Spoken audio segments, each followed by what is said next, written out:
हिवाळी अधिवेशनात पिंपरी चिंचवड चर्चेच्या केंद्रस्थानी राहिले।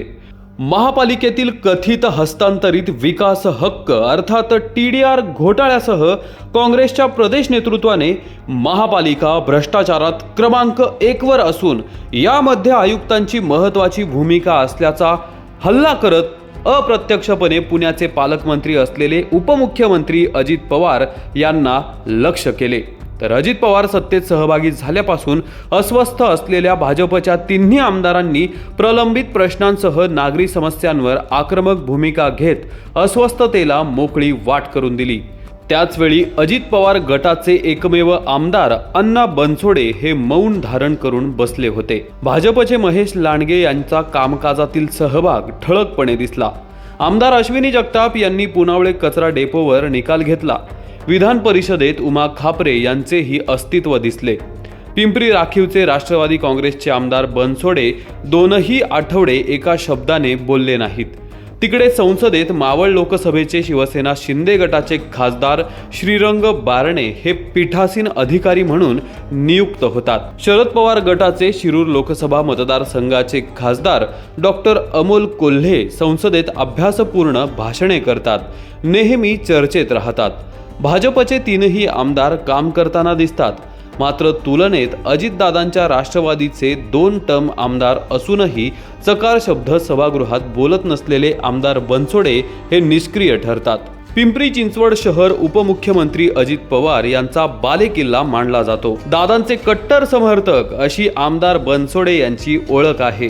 विधिमंडळात अजित पवार यांना कोणीही नेता प्रत्यक्ष अप्रत्यक्ष टार्गेट करत असेल तर किमान बनसोडे यांनी बोलले पाहिजे होते। प्रत्यक्षात एकदाही त्यांचा हात वर गेला नाही की ते अजितदादांच्या बाजूने ठामपणे उभे राहिलेत असे दिसले नाही। पिंपरी चिंचवड शहर म्हणजे अजित पवारांचे नाक कान डोळे। मागील महापालिका निवडणुकीत भाजपने अजितदादांकडून सत्ता खेचून घेतली आणि तेव्हापासून दादांना भाजप टार्गेट करत गेले। महायुतीत नव्हते तेव्हा अजितदादांना आमदार लांडगे खासदार बारणे यांनी लक्ष केले।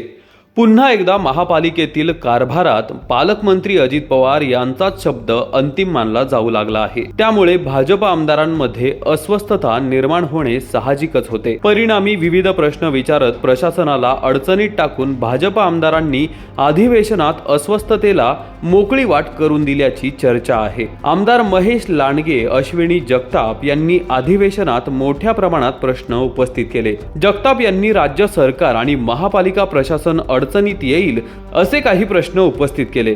विधान परिषदेच्या आमदार उमा खापरे यांनीही विविध प्रश्न उपस्थित केले। मात्र अजित पवार गटाचे पिंपरीचे आमदार अण्णा बनसोडे यांचा विधिमंडळात आवाज निघालाच नाही। रेड झोन हद्दीतील तळवडेतील कंपनीमध्ये झालेल्या स्फोट दुर्घटनेमध्ये 14 महिला कामगारांच्या झालेल्या मृत्यूवरून अधिवेशनात विरोधकांनी महापालिका प्रशासनाला धारेवर धरले।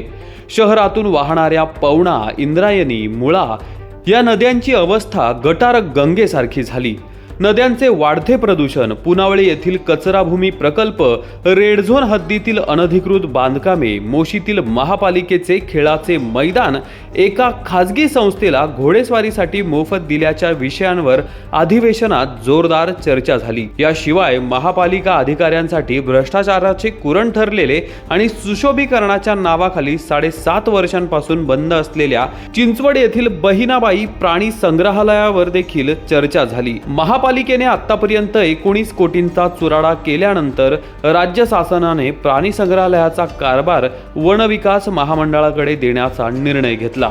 काँग्रेसचे नेते विरोधी पक्षनेते विजय वडेट्टीवार यांनी कथित हस्तांतरित विकास हक्क घोटाळ्यावरून महापालिका प्रशासनाला धारेवर धरले। याचा सखोल तपास केल्यास आयुक्तांसह डझनभर अधिकारी घरी जातील असा दावाही त्यांनी केला।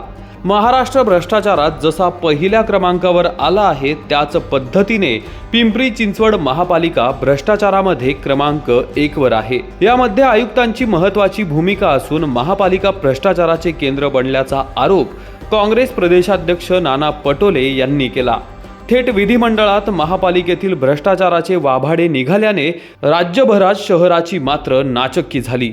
पिंपरी चिंचवड शहराच्या विविध प्रश्नांवर यापूर्वी अधिवेशनात चर्चा झाली, पण त्याचे प्रमाण नगण्य होते। मुंबईत गेल्या 4.5 वर्षातील सर्व अधिवेशनांचा धांदोळा घेतला तर आमदार लांडगे प्रश्न, लक्षवेधी आणि चर्चेत पहिल्या क्रमांकावर आहेत. अगदी नवख्या असलेल्या चिंचवडच्या आमदार अश्विनी जगताप आणि परिषदेच्या आमदार उमा खापरे यांनी सुद्धा त्या तुलनेत लक्ष वेधून घेतले. मात्र अजितदादांचे नाव सांगणाऱ्या राष्ट्रवादीचे आमदार बनसोडे हे नापास विद्यार्थ्यांच्या यादीत गेलेत. पिंपरी विधानसभा मतदारसंघात शहरातील झोपडपट्टी पुनर्वसन, पाणी प्रश्न महत्त्वाचे आहेत. रेड झोनचा प्रश्न खायला उठलाय. अवैध बांधकामे नियमित करण्याचा पत्ता नाही. उपयोगिता कर मूल्यावर अन्य आमदार पत्र देतात. आमदार बनसोडे यांना त्याचा पत्ता नसतो. पहाटेपासून लोकांच्या सेवेत असणाऱ्या अजितदादांचा आमदार इतका अकार्यक्षम कसा, असा प्रश्न निर्माण झालाय.